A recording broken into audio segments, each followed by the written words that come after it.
agak kecewa dengan tindakan sesetengah pihak yang secara terang-terangan mempelekehkan kepentingan Perjanjian Malaysia 63. Perjanjian ini adalah merupakan sebuah perjanjian antarabangsa yang terhasil daripada persefahaman dan persetujuan antara rakan sekutu Semenanjung Tanah Melayu, Singapura, Sarawak dan Sabah.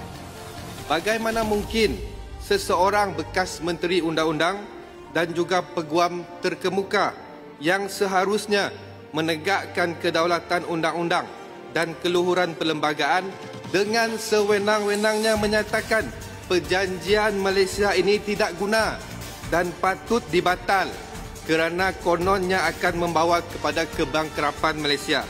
Tidak cukup dengan itu, Puan Pengerusi, Sabah dan Sarawak juga turut dikatakan sebagai beban.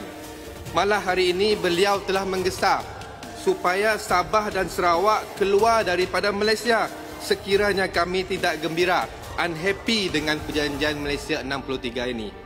Puan Pengerusi, Sarawak tidak pernah menyatakan bahawa kami tidak gembira dengan perjanjian 63 ini. Sebaliknya, kami menegakkan semangat asal perjanjian ini seperti mana yang dihasratkan oleh bapa-bapa pembentukan Malaysia ketika dulu. Apa yang kami perjuangkan selama ini adalah untuk mengembalikan hak-hak kami di bawah perjanjian Malaysia 63. Kami tidak pernah meminta lebih daripada apa yang telah dipersetujui, tetapi kami hanya menuntut apa yang patut kami miliki. Puan Pengerusi, sekiranya kita menuruti apa yang dicadangkan oleh individu ini, maka kita berlaku khianat kepada negara Malaysia yang perlembagaannya terbentuk berdasarkan perjanjian Malaysia 1963 dan beberapa dokumen yang berkaitan. Puan Pengerusi pun tahu jelas di dalam lagu Sarawak Ibu Pertiwiku bahawa Sarawak dalam Malaysia. Bagaimana mungkin individu tersebut boleh sewenang-wenangnya mencadangkan Sarawak keluar daripada Malaysia sekiranya tidak berpuas hati dengan MA 63? Batang Lupa, mohon menjelas sekejap. Bila, Tanjung Manis. Terima kasih, Batang Lupa.